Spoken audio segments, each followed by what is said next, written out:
સુરતથી કોંગ્રેસના ઉમેદવાર નિલેશભાઈ કુંભાણી આપણી સાથે ફોન લાઈન પર જોડાયા છે। નિલેશભાઈ, આપનું સ્વાગત છે। આખો જ રાજકીય ડ્રામા ગઈકાલથી ચાલી રહ્યો છે। આપ મીડિયા સમક્ષ ના આવ્યા અને અત્યારે કલેક્ટર કચેરીથી પાછલા દરવાજે રવાના થઈ ગયા। શું કહેશો આ સમગ્ર ઘટનાક્રમને લઈને?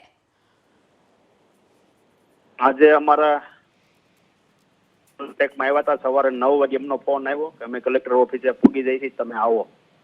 પણ એ દબાવમાં હતા, એ ટાઈપની વાતચીત હતી। ત્યારબાદ એ આવ્યા નથી। અમારા એડવોકેટ દ્વારા કલેક્ટર શ્રીને રજૂઆત કરવામાં આવી, સહી ને રેકોર્ડિંગ એનું ઓરિજિનલ હોય તો એ ફોર્મ મંજૂર કરવામાં આવે। તો 11 વાગ્યા કલેક્ટર સાહેબ ઉપર, ન્યાયતંત્ર ઉપર કે અમારું ફોર્મ મંજૂર કરશે। જી નિલેશભાઈ, અસલમ સાયકલ વાળાએ આપની ઉપર આરોપ લગાવ્યો છે કે જે આખી પરિસ્થિતિનું સર્જન થયું છે તેની માટે આપ ખુદ જવાબદાર છો। નિલેશભાઈ, સરકાર દ્વારા અમારા પાયાના જે કાર્યકર્તાઓ હતા, અમારા પાયા હતા, એને ખેડવવામાં પ્રયત્ન કર્યો છે, પણ એને નિષ્ફળતા મળશે। નિલેશભાઈ, પણ આપનો જ પક્ષ આપની પર સવાલ ઉભા કરી રહ્યો છે। બોલો જી, અવાજ આવી રહ્યો છે નિલેશભાઈ? બોલો બોલો બોલો।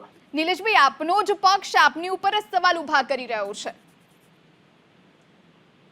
શું સવાલ ઉભા કરી રહ્યા? કે આજે અત્યારે પરિસ્થિતિ જે આખી સર્જાઈ છે એમાં ક્યાંક ને ક્યાંક જવાબદાર આપ જ છો। કોઈ જવાબદારી નથી આપણી। અમારા ટેકેદારો, હું મજબૂતાઈથી લડતો હતો, સવારમાં એરપોર્ટ ઉપર ગયો તો, અમારી કામરેજ વિધાનસભા લોકસભામાં એક મીટિંગ હતી, ત્યાં પણ ગયો તો। ત્યારબાદ અમારા ટેકેદારોને લઈ ગયા, ધાક ધમકી જે કઈ રીતે હોય એ રીતે। ત્યારબાદ સંપર્કમાં નહોતો, સવારમાં સંપર્કમાં આવ્યા અને કીધું કે ભાઈ અમે આવી જઈએ છીએ। ત્યારબાદ પાછો કોન્ટેક્ટ બંધ થઈ ગયો। એટલે રમેશ પોલરા સાથે અત્યારે કોઈ કોન્ટેક્ટ થઈ શકે છે? ટેલિફોનિક વાતચીત કોઈ થઈ છે હમણાં છેલ્લે? અત્યારે ટેલિફોનિક બંધ થઈ ગયો છે ફોન। સવારમાં વાત થઈ ગઈ હતી, રાત્રે મોડેકથી વાત થઈ હતી, સવારમાં હું આવી જાઉં છું। તો પછી કેમ ન આવ્યા? આપને શું લાગે છે? ભારતીય જનતા પાર્ટીનું ષડયંત્ર હોય એવું લાગી રહ્યું છે, ધાક ધમકી હોય કાંઈ। પણ આ તો તમારા સગા ને તમારા નજીકના છે, તો પછી કેવી રીતે આ આખું ભાજપ દ્વારા કેવી રીતે ઓપરેશન પાર પાડવામાં આવે? ધાક ધમકી બધું આવે, ડરી જાય તો બાકીના માણસો આમાં રાજકીયમાં ન હોય એટલે દબાઈ જતા હોય, ડરી જતા હોય। જી, બાકીના ટેકેદારોનું શું?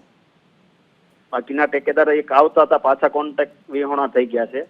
અને આજે 11 વાગ્યે એની ઓરિજિનલ થઈને ઓરિજિનલ રેકોર્ડિંગ છે, એટલે અમારો ફોર્મ પાછું મંજૂર થઈ જાય।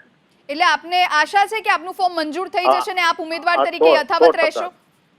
100% ઓરિજિનલ થઈને ઓરિજિનલ રેકોર્ડિંગ હોય એટલે કલેક્ટર સાહેબ દ્વારા ન્યાયતંત્ર ઉપર વિશ્વાસ છે, અમારું ફોર્મ મંજૂર થઈ જાય। અને નિલેશભાઈ, નિલેશભાઈ અવાજ મળી રહ્યો છે? તો સંપર્ક કપાયો છે। આભાર નિલેશભાઈ અમારી સાથે જોડાવા માટે।